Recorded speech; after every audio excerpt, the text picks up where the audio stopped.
saya terkena salah satu dosa besar, yakni riba. Sebagaimana mungkin sebagian dari antunas kalian ketahui bagaimana besarnya dosa riba itu. Maka pada titik itu saya ingin bertobat.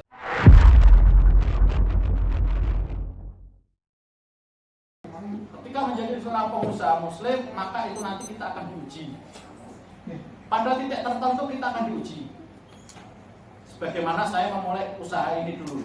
Sebenarnya saya nggak mau cerita, tapi tadi ada sedikit omongan dengan ibu guru, Pak berbagi kisahnya itu, biar bisa jadi pelajaran anak-anak. Baik, satu aja ya. Jadi ini kisah ini adalah kisah keimanan. Bagaimana ketika kita memutuskan untuk hijrah, itu tidak serta-merta terus kita dibiarkan begitu saja. Oh kamu udah hijrah, ya udah itu aja. Terus kita mengatakan saya beriman, habis itu udah tanpa ujian, tidak. Bagaimana saya dulu qadarullah, saya terkena salah satu dosa besar, yakni riba. Sebagaimana mungkin sebagian dari antunas kalian ketahui bagaimana besarnya dosa riba itu. Maka pada titik itu saya ingin bertobat. Makanya adanya saya mencoba sebelumnya saya kerja dan akhirnya saya mencoba untuk usaha atau kerja sambilan. Qadarullah usaha satunya gagal. Sampai pada titik ini sudah mulai berhasil. Sampai pada titik waktu itu saya diuji oleh Allah Azza wa Jalla. Ujian apa? Ujian keimanan. Benar nggak kalau kamu itu hijrah? Benar nggak kalau kamu itu tobat pada riba? Maka pada titik waktu itu usaha ini baru berjalan sekitar sekian bulan, belum ada setahun. Dan saya sudah resign posisinya, artinya saya nggak ada penghasilan yang menentu. Dan saya sudah berkeluarga, saya punya anak satu. Saya masih menyisakan satu utang riba, yakni rumah, KPR rumah. Usaha saya sudah mulai kelihatan hasilnya. Waktu itu saya pegang uang 28 juta. 28 juta. Qadarullah, KPR saya sisanya tinggal 28 juta. Saya punya utang riba, yang lain-lain sudah saya tutup tuh. Dari dana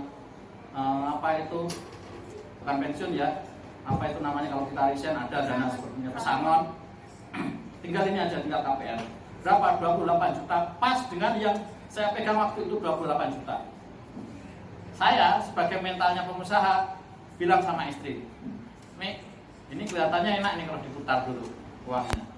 Lumayan nanti untung 5%, 10% lumayan gitu. Apa kata istri saya?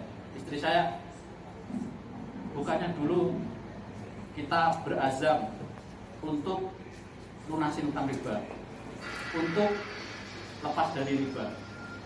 Istilahnya dia selalu mengingatkan saya. Pada titik ini keimanan saya diuji. Bagaimana saya sebagai pengusaha yang mental bagaimana uang itu biar diputar cepat agar dapat keuntungan. Terus di satu sisi saya dihadapkan pada kenyataan bahwasanya utang riba saya tinggal 28 juta. Maka pada titik itu alhamdulillah saya memilih yaudah deh yuk kita ke bank. Setelah sebelumnya saya harus berdebat dulu dengan istri dan alhamdulillah saya terpengaruh akhirnya. Maka waktu itu saya terus langsung datang ke bank melunasi utang saya. Utangnya lunas. Saya berpikir, kira-kira kalau saya buat lunasin ini terus saya jalanin usahanya apa? Pakai modal mana? Padahal modal udah habis. Dan inilah janji Allah terbukti. 2 hari atau 3 hari setelah kejadian ini saya ditelepon orang dari luar kota. Padahal saya belum pernah ketemu orangnya. Saya belum pernah save nomornya. Saya belum pernah lihat tokonya. Hubungin saya, Pak, saya mau order produknya. Dan itu dibayar cash di muka. Kenapa? Ya, dari titik itulah saya akhirnya semakin yakin bahwasanya ketika kita dekat dengan Allah, pertolongan itu pasti akan datang. Ketika kita mengatakan bahwasanya saya berazam bahwasanya saya tobat ya Allah, saya pengen lepas dari riba. Ketika tobat kita mengatakan itu tidak serta-merta terus dibiarkan enggak. Pada titik tertentu kita akan diuji. Nah, bagaimana posisi kita menghadapi ujian itu? sekedar mengatakan nanti Allah juga tahu kita tuh taubatan nasuha. Apakah seperti itu? Ataukah langsung berhenti pada titik itu sebagaimana yang dilakukan oleh sahabat radhiyallahu anhu, bahwasanya ketika ada larangan diharamnya khamar mereka langsung buang khamar itu di Madinah? Bagaimana sikap kita?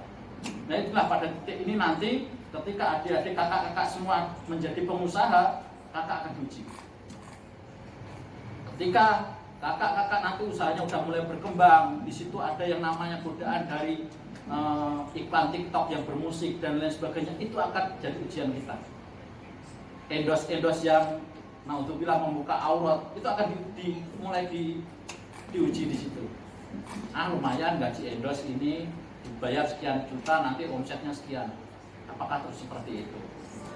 Itulah nanti yang akan membedakan di antara pengusaha muslim atau pengusaha yang dia itu bukan muslim. Ketika kita menisbatkan diri kita sebagai pengusaha muslim, maka tentunya kita harus belajar. Kita harus ada rem di situ. Hal-hal yang dilarang oleh agama jangan kita jalankan.